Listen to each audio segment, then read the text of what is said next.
আসসালামু আলাইকুম সম্মানিত খামারি ভাইরা, আপনারা কি আপনার গবাদি পশুকে নিয়ে চিন্তায় আছেন? গবাদি পশুর জন্য কি খাবার খাওয়াবেন আর নয় চিন্তা। আলিফ এগ্রো আপনাদের জন্য নিয়ে এসেছে বিশেষ এক ঘাস, যা আপনার গবাদি পশুর মোটা তাজাকরণে কাজে দেবে। এই ঘাসে আছে 22% প্রোটিন মাত্রা, 18% ফাইবার, যা আপনার গবাদি পশুর রোগ প্রতিরোধ ক্ষমতা বৃদ্ধি করবে, মোটা তাজা করবে, মিনারেলে ঘাটতি পূরণ করবে এবং দুধ বৃদ্ধি করবে। এই গাছটা সাধারণত 7 থেকে 8 ফুট পর্যন্ত লম্বা হয়। এটা একবার বীজ বপন করার পর 2 থেকে 3 বছর কাটা যায়, কারণ এটা হচ্ছে মাল্টিকাট।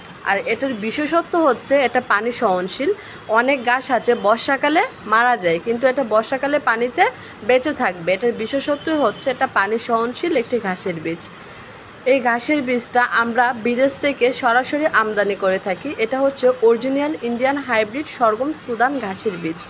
এই বীজটা যে সকল খামারি ভাই ও বোনেরা নিতে চাচ্ছেন, তারা কিন্তু আমাদের সাথে যোগাযোগ করতে পারেন। আমাদের সাথে যোগাযোগ করার জন্য আমাদের স্ক্রিনের নাম্বারে অথবা আমাদের পেজে SMS দিতে পারেন। এই ঘাসের বীজটা আমরা সারা বাংলাদেশে যে কোনো প্রান্তে ক্যাশ অন ডেলিভারি দিয়ে থাকছি। 1 কেজি বীজ দিয়ে 5% জমি চাষ করা যায়। এই গাছটা বীজ থেকে উৎপাদন হয়, যার জন্য উৎপাদন খরচও কম।